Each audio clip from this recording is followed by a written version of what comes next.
Basahin natin yung 14:26. Kung ang sino mang tao'y pumaparito sa akin at hindi napupuot sa kanyang sariling ama at ina at asawang babae at mga anak at mga kapatid na lalaki at mga kapatid na babae, oo, at pati sa kanyang sariling buhay man, ay hindi siya maaaring maging alagad ko. Yun, yung sinasabi ni Kristo, pati nga sa sarili mong buhay dapat mapuot ka eh. Pag hindi mo nagawa yon, hindi ka pwedeng alagad ni Kristo. Ano ibig sabihin yan, kapatid? Basahin natin ang Mateo 10:34. Huwag ninyong isiping ako'y naparito upang magdala ng kapayapaan sa lupa. Hindi ako naparito upang magdala ng kapayapaan, kundi tabak.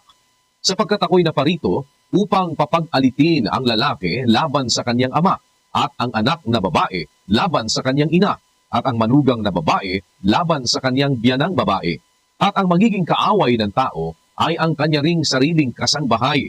Ang umiibig sa ama o sa ina ng higit kay sa akin ay hindi karapat-dapat sa akin. At ang umiibig sa anak na lalaki o anak na babae ng higit kay sa akin ay hindi karapat-dapat sa akin. Yun pala ang ibig sabihin ng Panginoong Jesus, kapatid. Nagpunta siya rito sa lupa, ang daladala niya ay yung tabak. Bakit magkakaroon ng kaaway ang tao dahil kay Kristo? Kasi may daladala siyang tabak. Alin ba yung tabak na dala ni Kristo sa lupa?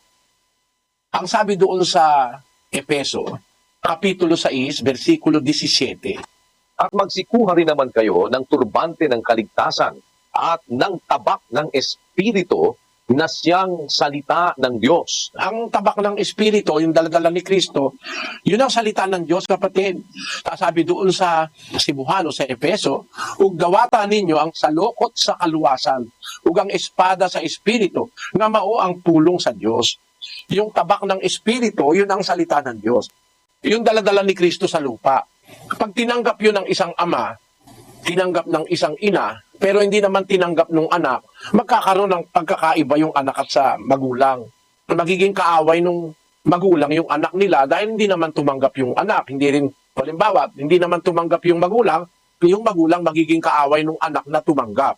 Sa mga ganong sitwasyon, sabi ni Kristo, pag iniibig mo pa yung tatay mo higit kay Kristo, hindi ka magiging dapat sa kanya. Sa ganong sitwasyon, halimbawa, tumanggap ka ng aral, yung tatay mo ayaw tanggapin, dapat doon ipakita mo, mas mahal mo si Kristo kaysa sa tatay mo. Hindi ang ibig sabihin nun ay itatakwil mo na ang tatay mo, hindi. Mapupuot ka sa tatay mo spiritually. Tatanggapin mo si Kristo kaysa sa tatay mo. Kasi mas tama si Kristo. Meron kasing ganong magulang eh.